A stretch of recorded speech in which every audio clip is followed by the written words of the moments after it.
clmbrasil.com.br. Todos os dias, diretamente na sua mão. O ataque do Hamas a Israel aponta o início de Gog e Magog, profetizada pelo profeta Ezequiel.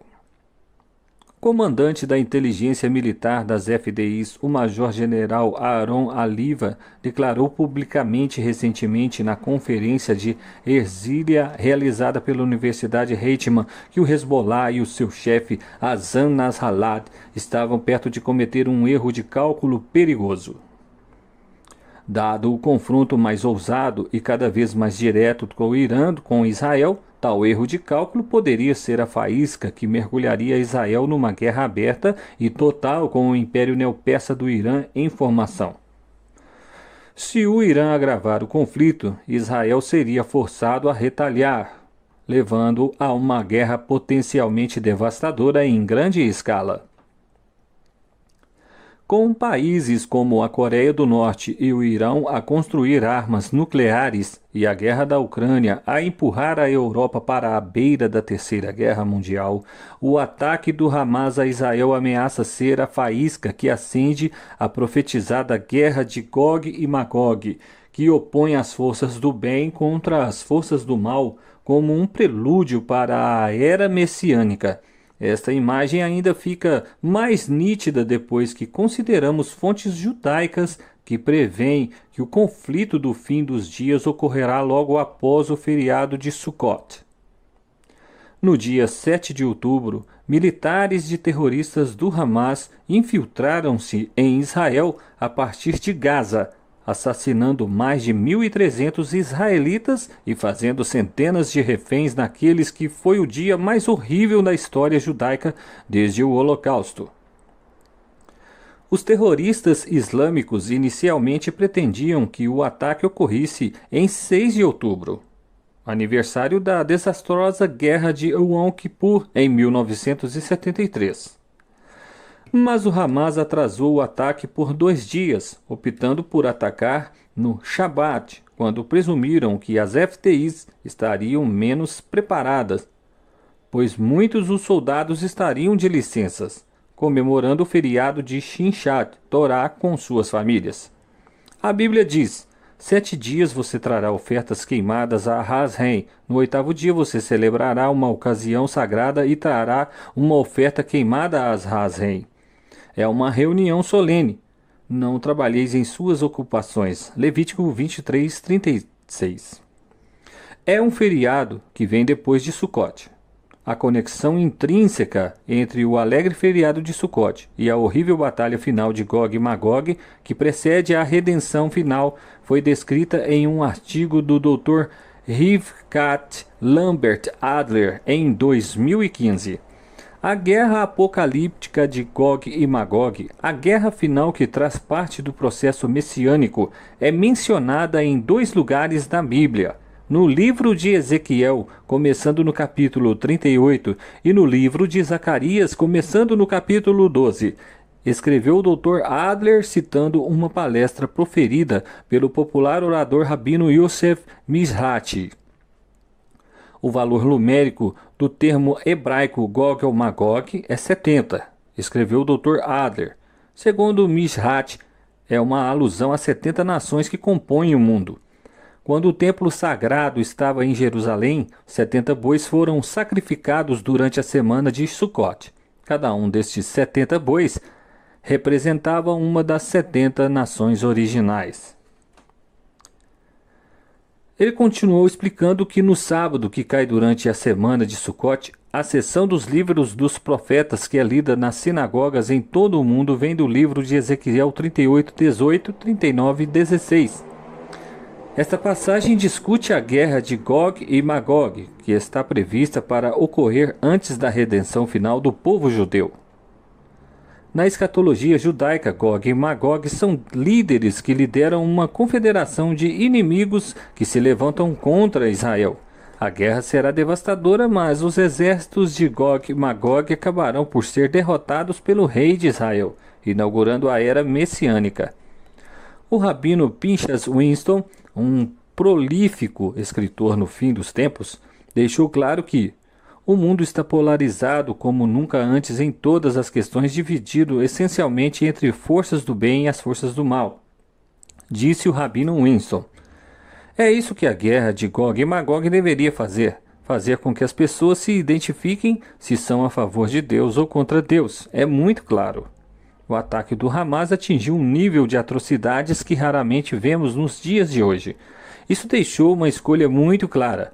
No entanto, há muitas pessoas que o apoiam, que consideram um imperativo moral apoiar o ataque contra Israel, até mesmo para celebrá-lo. Ele observou que o ataque teve precisamente o efeito oposto em Israel. Um dia antes do ataque, Israel estava completamente dividido. Após 5 anos de eleições indecisas, houveram protestos massivos. Os árabes realizavam ataques terroristas regularmente e ainda estávamos divididos. Os judeus estavam impedindo outros judeus de rezar o Yom Kippur. Então, um dia depois de Shemini Atzeret, tudo isso foi esquecido como se nunca tivesse acontecido. Israel era uma família unida em tudo. Isso geralmente acontece em tempos de guerra em Israel, mas desta vez a desunião foi tão grande que a guerra não nos teria unido. Esse ataque foi o preço que pagamos por este nível de desunião. O Rabino Winston disse que os padrões morais normais foram revertidos ao lidar com Israel. A Rússia foi declarada má quando realizou uma invasão não provocada da Ucrânia, matando civis ucranianos, disse o Rabino Winston. Usando este padrão, o Hamas, que realizou uma invasão não provocada visando civis, deveria ter difamado. Mas as mesmas pessoas que condenam a Rússia estão elogiando o Hamas. É claro que dizem que apoiam os palestinianos, mas os assassinatos de 1.300 israelitas transformam uma causa em uma celebração. Cada vez que há um grande edifício como o palco de Geula, Redenção, ele é precedido por uma destruição massiva. 400 anos de escravidão, o assassinato de bebês, 10 pragas, tudo precedeu do êxodo do Egito. A destruição do primeiro templo e o exílio babilônico precederam a uma construção do segundo templo. O Holocausto precedeu o Estado de Israel. Essa é outra razão pela qual Gog e Magog precedem a era messiânica. O Rabino Winston referiu-se a um conceito sebalístico chamado Shivrat HaKelim, a quebra dos vasos. Este mundo não é forte o suficiente para conter a grande luz de Deus, por isso se despedaça. Isso às vezes acontece com as pessoas quando elas tentam se aproximar de Deus. É nosso trabalho reconstruir os navios de uma forma mais forte. Para os judeus, isso é conseguido através do cumprimento de mitzvot, mandamentos de Torá. O mundo não está pronto para que a era messiânica e para a luz que ela trará. O Rabino Winston enfatizou que o Hamas é precisamente o oposto.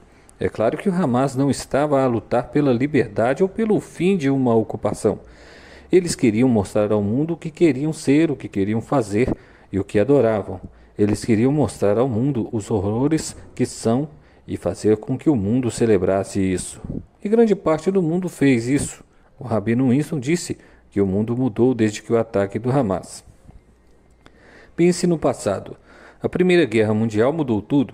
A Segunda Guerra Mundial fez ainda mais. O 11 de setembro mudou tudo. O 11 de setembro mudou tudo. As pessoas nem conseguem se lembrar de como era o mundo antes do Covid. A guerra da Ucrânia também mudou tudo. Mas o Rabino enfatizou que o fim foi revelado na profecia. Se você está esperando a guerra de Gog e Magog, perderá o panorama geral, disse o Rabino Winston. Este é o prelúdio, mas não apenas para uma guerra, e nem mesmo o prelúdio para o terceiro templo. Esta é a coisa toda. Isso é Geula Shlema, redenção completa em toda a sua maravilhosa glória. Profecia bíblica diante dos nossos olhos. O evangelista americano Greg Maury, ao Harvard Church, comentou sobre a perspectiva cristã diante dos acontecimentos em Israel. Digamos apenas para esclarecer que Israel decidiu atacar o Irã, especificamente porque está a financiar tudo isso. O que isso produziria? Bem, isso poderia produzir um conflito sobre o qual lemos em Ezequiel 38. A Bíblia diz que Magog virá contra a sua vontade. A Bíblia descreve ganchos em suas mandíbulas, puxando-o para a frente quase como se Magog estivesse chegando relutantemente junto com seu aliado, a Pérsia e o Irã. Estou dizendo com absoluta certeza que esse é o cenário que se desenrolará? Não. Mas se você acordar de manhã e ler esta manchete: Rússia ataca Israel, aperte o cinto de segurança, porque você estará vendo a profecia bíblica cumprida durante a sua vida, diante dos seus olhos. O que os cristãos deveriam fazer à luz de tudo isso? Duas coisas.